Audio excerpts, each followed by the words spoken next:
Hey everybody, today we are going to talk about biogeochemical cycles, or also known as nutrient cycles.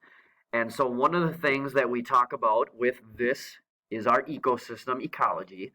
And a great phrase to remember is that energy flows and is eventually lost. A lot of it is lost as heat. And we see that with warm-blooded creatures, they hold on to their heat more so than cold-blooded creatures. And nutrients, they are cycled and maintained, meaning that you don't add, you don't subtract, they stay the same, but they can just change location. And if you remember when we first introduced biology, we talked about the phrase notch, the most popular and needed elements of biology in life: nitrogen, oxygen, carbon, and hydrogen. And wouldn't you know that these cycles deal with each and every one of those four different elements? So we're going to talk about this idea, and we'll start off with the water cycle. So think about this: the water that you have in your water bottle, or the water that you showered with, or the water that you put on your toothpaste this morning, that water might have been a glacier 10 years ago. That water might have been beneath the ground a day ago. That water might have been in the Pacific Ocean 6 months ago. And so what's unique is that these nutrients, they don't live, they don't die, they just change where they are at. And so one thing that's very helpful is Earth is what's called an open system. And so water is naturally purified by two ways. Number one is evaporation. So if I take a cup of water and then I take a cup of salt water and I fast forward, let's say a week or so, you would notice that in the cup with water, it would just be gone, or a lot of it would be gone. And in the saltwater cup, the water would be gone, but the salt would remain. And the reason for that is that salt and other particles are too heavy to be evaporated. And so when water evaporates, it's mainly water and water alone that evaporates, rises, and then becomes part of clouds. And so those two words, evaporation, when water goes from a liquid to a gas, and then condensation, when it goes from a gas into a liquid, are words that describe the water cycle. As clouds get bigger and more condensation happens, they become so saturated with water that eventually they can give off precipitation. And we know that precipitation can be snow, sleet, rain, hail, all of those things. But it just means that the clouds have gotten too heavy, and so that then relocates the water from a spot that it might have been. Water also can be released in the air through what's called transpiration. That's a good vocab word, and that specifically is water that's lost by plants. And plants are always losing water, but they're also taking up water through the ground.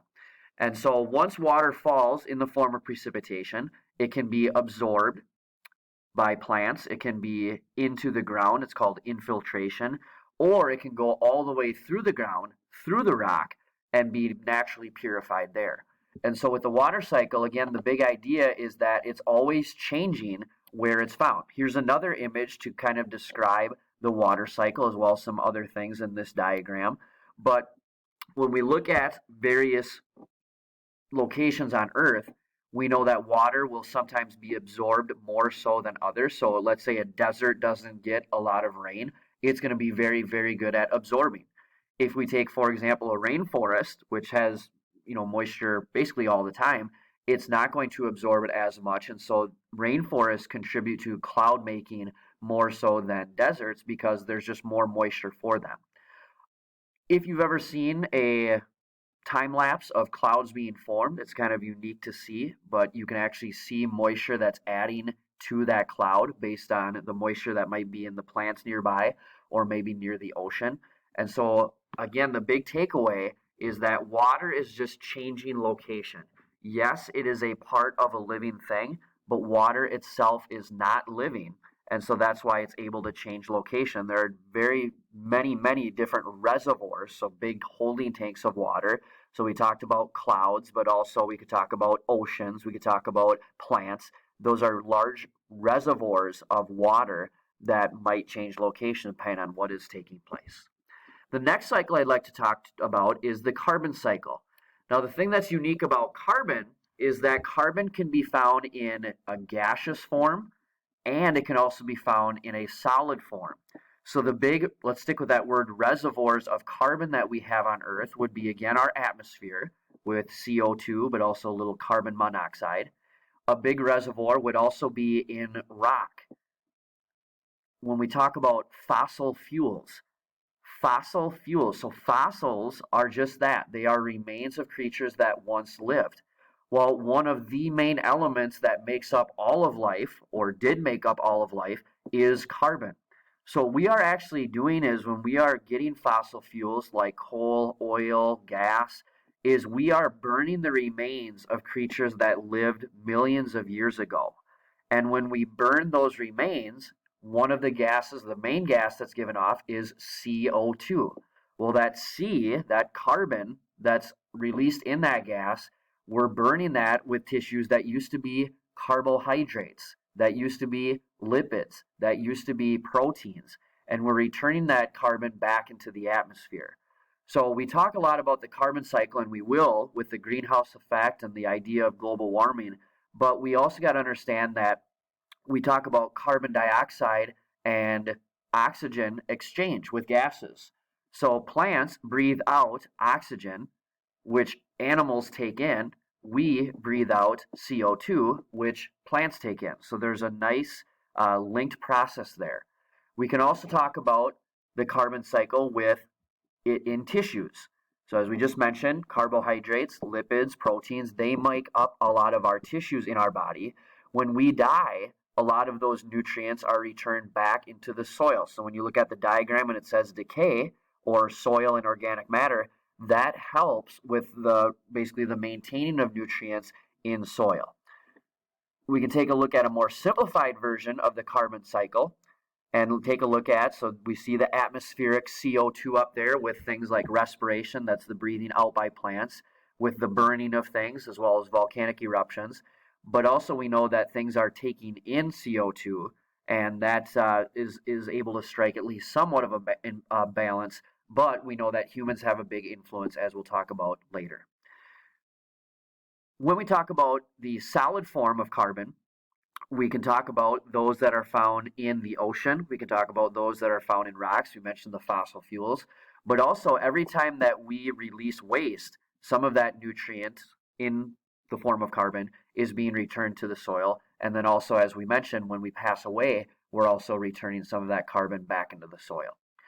The last one that I've talked about, so far we have talked about H and O with water. We've talked about C with the carbon cycle. Now let's talk about the N. So the reason why our sky is blue, and when you look at other planets like Uranus and Neptune, why their atmosphere and their planet color is blue, nitrogen is the number one factor. Our atmosphere is made between about 77 to 78% nitrogen. But here's the deal. We can't breathe it in. If we take a big gulp of air and we take it in, it doesn't do anything for us. So instead, we have to rely on other things that are able to return nitrogen from the atmosphere back into the soil. One of the main ways that we as humans and other animals get their nitrogen is by eating plants called legumes. And what they are able to do is they're actually able to take in nitrogen from the atmosphere and do what's called fixation. So they're able to fix it into their tissues. That way, when we eat them, we can get our nitrogen that way. But we can't get it just by taking a big, gulp of air. Legumes would include things like soybeans and other beans. Those are just a couple examples. We could also talk about alfalfa. So if you are a farmer and you've heard of crop rotation before, the main reason why we can't plant corn 3, 5, 6 years in a row is because it takes up too much of that nitrogen. So that's why we alternate it by planting soybeans and alfalfa, because those legumes are able to return some of the nitrogen back into the soil. And so the other ways that we can return nitrogen into the soil would be lightning.